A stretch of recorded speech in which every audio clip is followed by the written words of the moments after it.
تو مٹی کو لے آنا، باقی مٹی روتی بھی رہے تو روتی رہے، جب میرا فیصلہ آ جائے تو پھر اس میں کوئی گنجائش، ہم کھاتے بھی اللہ کا ہیں، نافرمانی بھی اس کی کرتے، زمین پہ بھی اس کی چلتے ہیں، نافرمانی بھی اس کی کرتے، حکم کسی اور کا مانتے، چھت پہ رب کریم کی رہتے، اس طرح نظام نہیں چلتا۔ میرے بھائی یاد رکھ لو، گناہوں کی سزا ملے گی، زندگی تنگ ہو جائے گی، یہاں بھی آزمائش ہوگی اور وہاں بھی۔ میں نے درس پہ کہا تھا، پھر بات کہتا ہوں، یہ میں اپنے لیے کہہ رہا ہوں، توجہ ہے میری بات پر۔ دعا فرمایا کرے کہ جو کچھ ہم نظر آتے ہیں اللہ ہمیں ویسا بننے کی توفیق بھی عطا فرما۔ اللہ ویسا بننے کی، یہ مشکل معاملہ ہے، مشکل۔ لیکن ایک آدمی سیاستدان ہے، اس نے بڑے اچھے نعرے لگائے، انقلاب آ جائے گا، میں غریب کا بھلا کر دوں گا، میں یتیموں کے سر پہ ہاتھ رکھوں گا، میں مجبوروں کی مدد کروں گا، میں دکھیوں کی مدد کروں گا، مزدوروں کو۔ اس نے اچھے اچھے نعرے سکھائے، اچھا اس نے پیغام دیا، اندر اس کے یہ تھا کہ اقتدار ملے گا تو مرضی کروں گا۔ لوگ اس کے گرد بھی گئے، اس کی گاڑی کے پیچھے بھی بھاگے، لوگوں نے اس کے نعرے بھی لگوائے، جیب سے پیسے لگا کے اس کے پوسٹر بھی شائع کیے، لوگ اس کے گرویدہ ہو گئے، لوگوں نے پوری، اور میری قوم نے تو بیچاری نے کئی دفعہ دھوکے کھائے، جس نے نعرہ لگایا غریب اسی کے پیچھے مسیحا بن کے چل پڑا، آج دھوکہ دے لیا، لوگوں کو پیچھے لگا لیا۔ یہ بتاؤ اگر راز کھل جائے، اگر راز کھل جائے کہ یہ دھوکہ دے رہا ہے، یہ فریب کر رہا ہے، تو لوگ اس کا کیا حال کریں گے؟ یہ راز قیامت میں کھل جائے گا، قیامت میں یہ راز یہ کھل جائے گا، کھل جائے گا، یہ دھوکے باز تھا۔ اذا زلزلت الارض زلزالہا، جب زلزلہ آئے گا جیسے اس کا آنا ٹھہرا، واخرجت الارض اثقالہا، زمین اپنے بوجھ باہر نکال دے گی۔ اس سے مراد کیا ہے کہ زمین پہ جو جرم ہوئے زمین بتا دے گی، باہر نکل آئے۔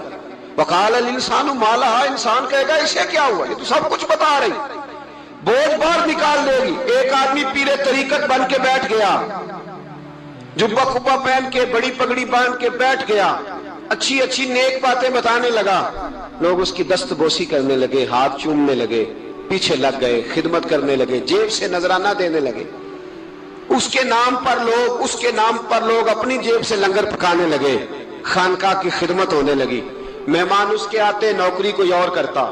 میں نے کہا تھا شاید اپنے لیے کہہ رہا ہوں، ڈیوٹیاں لوگ کرنے لگے، حالات بدلنے لگے، لیکن اس کے اندر تو چور تھا، وہ تو دکاندار تھا، تو یہاں جو اس کے پیچھے لگے تھے وہ تو سچے تھے، انہیں تو اجر ملے گا، لیکن اس کا جب راز کھلے گا تو بڑی رسوائی ہوگی، اس کا جب راز کھلے گا تو بڑی۔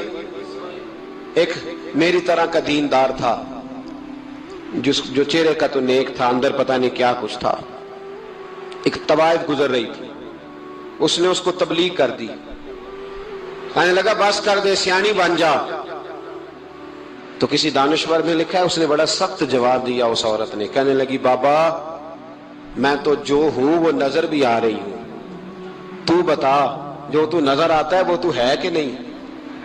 اس بندے نے چیخ ماری اور بے ہوش ہو کے گر پڑا۔ تو لوگوں نے کہا بابا آج کسی صوفی کا کلام سنا ہے؟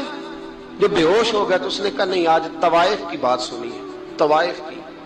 اور وہ عجیب بات کر گئی ہے، وہ کہہ گئی ہے میں تو جو ہوں میں نظر آ رہی ہوں، تو بھی تو بتانا، تو بتانا کہ تو دستار امامت پہنتا ہے،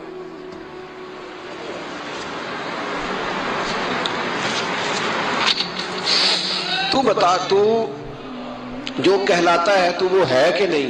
یہ وقال الانسان ما لہا، یہ راز قیامت میں کھلے گا۔ ہم جو کچھ بتا رہے ہیں نا اپنی زبانوں سے، ہمیں اپنے گناہوں کا احساس ہونا چاہیے، ایسا نہ ہو کہ جب سزا ملے تو پھر اس طرح کی ملے کہ دوبارہ کسی کو کوئی منہ دکھانے کے قابل نہ رہے۔ میرے بھائی یاد رکھیں اور سمجھیں، گناہ انسان کی زندگی کو تنگ کرتے ہیں۔ میرے نبی پاک علیہ السلام نے فرمایا جب تو جھوٹ بولتا ہے تو تیرے فرشتے کرامن کاتبین سائیڈ پہ ہو کے کھڑے ہو جاتے ہیں، جب تو زنا کرتا ہے تو تیرے اندر سے ایمان نکل جاتا ہے۔ اور نبی پاک علیہ السلام نے فرمایا جب میری قوم میں ناانصافی عام ہو جائے گی تو قتل بھی عام ہو جائے گا۔ اور سن لو، لکھ لینا یہ حدیث دل کی تختی پر، نبی پاک علیہ السلام نے فرمایا جب میری قوم میں بے حیائی اور بدکاری عام ہو جائے گی تو 2 سزائیں اللہ دے گا۔ ایک تو جوان موتیں آئیں گی، جوان بچے کچھ بھی نہیں دیکھا چلے گئے، اور دوسری سزا اللہ یہ دے گا کہ ایسی بیماریاں آئیں گی جن کا علاج نہیں ملے گا، ایسے امراض پھوٹ پڑے گے۔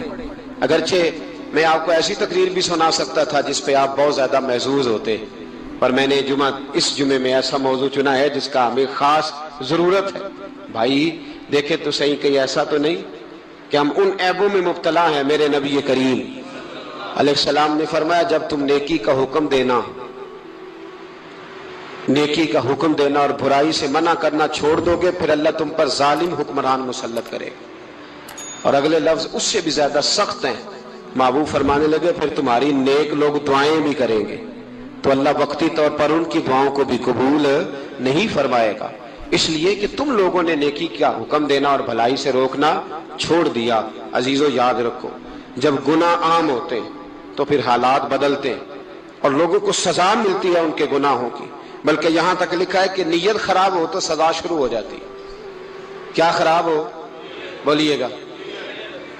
نیت بھی خراب ہو تو سزا۔ حضرت رومی کہتے ہیں کہ ایک بادشاہ کو پتہ چل گیا کہ ایک آدمی نے بڑا اچھا باغ لگایا ہے، خوبصورت باغ ہے، مالٹے کا، کنوں کا باغ، بڑا پیارا۔ بادشاہ نے کہا ذرا جا کے دیکھتا ہوں۔ بادشاہ سلامت باغ دیکھنے آئے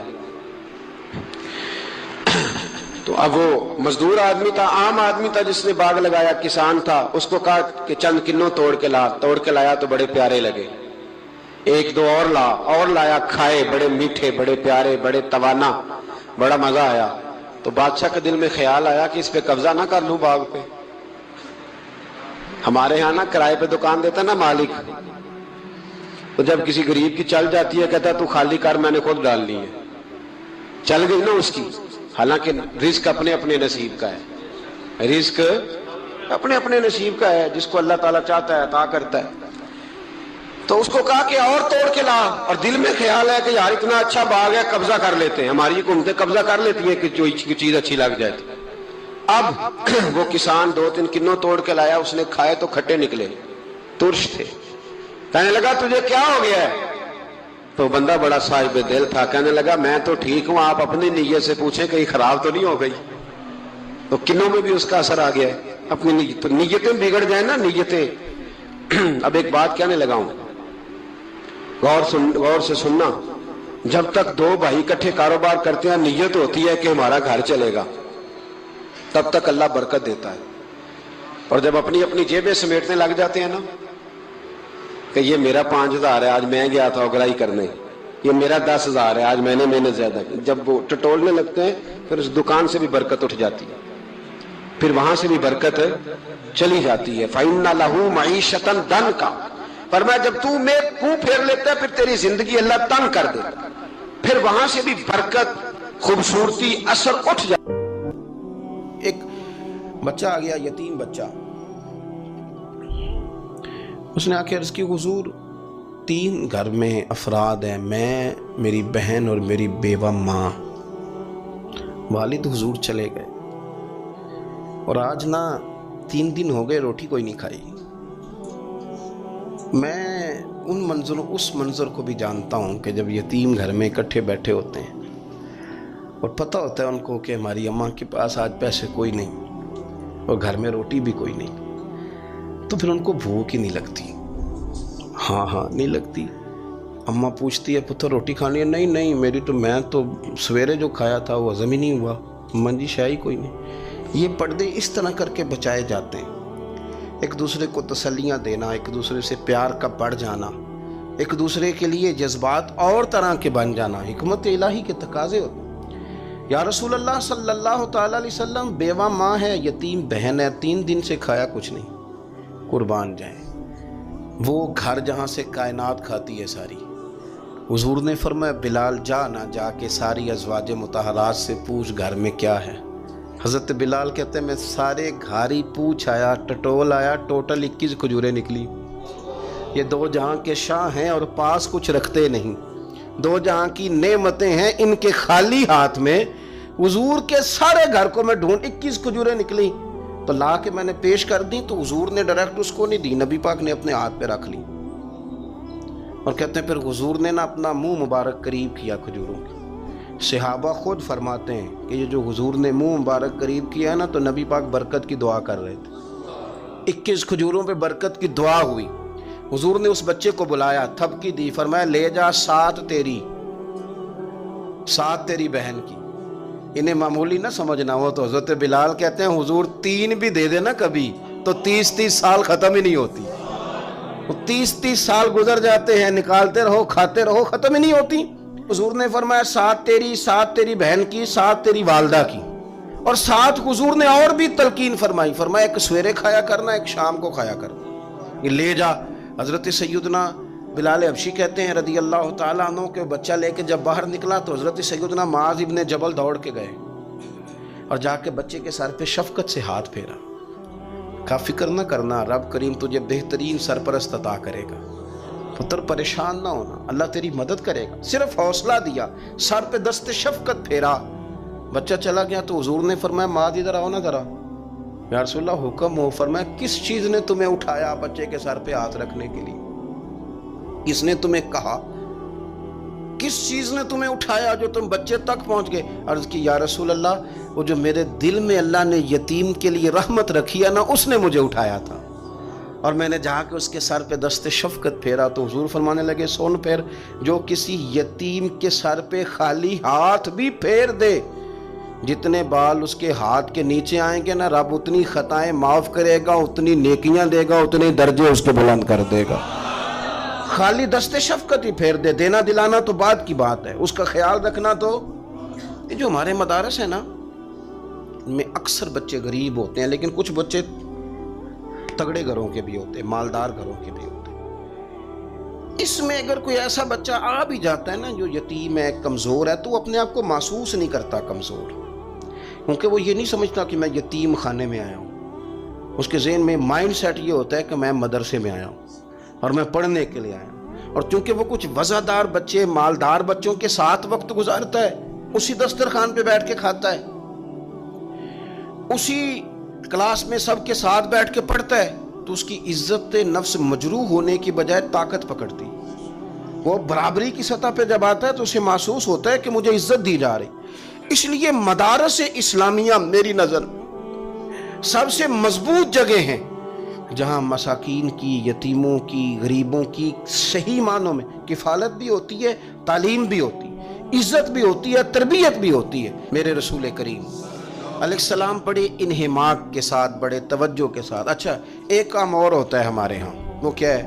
اگر کوئی یتیم مال چھوڑ گیا نا اس کا باپ, تو پھر تو بارے نہیں آ رہے ہیں اس کے. پھر تو اللہ خیر کرے کہ بہت سارے مل جائیں گے کفالت کرنے والے, بہت سارے ملیں گے دھیان رکھنے والے, بڑے سارے ملیں گے توجہ دینے والے. قرآن مجید نے فرما دیا ہے کہ جو یتیم کا مال کھاتا ہے وہ سمجھ لے کہ میں مال نہیں کھا رہا, میں آگ کھا رہا ہوں, آگ کھا رہا ہوں, آگ. سورہ نساء دیکھیے. ہمارے ہاں اگر تو وہ مال چھوڑ گیا ہے تو پھر تو بہت سارے رشتہ دار مستقل اس کے محلے میں مکان لینے کو تیار ہو جاتے ہیں, الا ماشاء اللہ. پھر تو بڑے سارے ایسے بھی رشتہ دار بن جاتے ہیں جن کو والد کی موجودگی میں کبھی زیارت کا موقع بھی نہیں ملا تھا. یہ مال جو یتیم کا ہے اس کی تو زیادہ حفاظت کرنی تھی. ہم کئی دفعہ مسئلہ بتاتے ہیں, لوگ فتویٰ بازی شروع کر دیتے ہیں. مجھے بلایا گیا کہ ایک صاحب کا انتقال ہو گیا تو ان کا ختم شریف ہے, تو بچے ان کے نابالغ ہیں. تو میں نے کہا کہ آپ اس طرح کریں, ان کے مال میں سے زیادہ پیسے نہ صرف کریں. نہیں جی نہیں, بڑے پیسے کمائے ہیں جی, اس نے ساری زندگی باہر نکالی ہے تو لاکھوں کروڑوں کمائے ہیں, تو چھوٹا گوشت پکائیں گے, بکرے کا گوشت پکائیں گے اور ہم ان کا ختم شریف دلائیں گے. تو میں نے کہا صاحب آپ رشتہ دار ہیں, ان کے بچوں کے مال کی حفاظت کریں. ختم شریف تو اس میں گوشت زیادہ ہونا ضروری نہیں, اس میں تو درد سے دعا کرنا ضروری ہے, اس میں تو تلاوت قرآن پاک کے سال ثواب میں ضروری ہے, ذکر اذکار ضروری ہیں.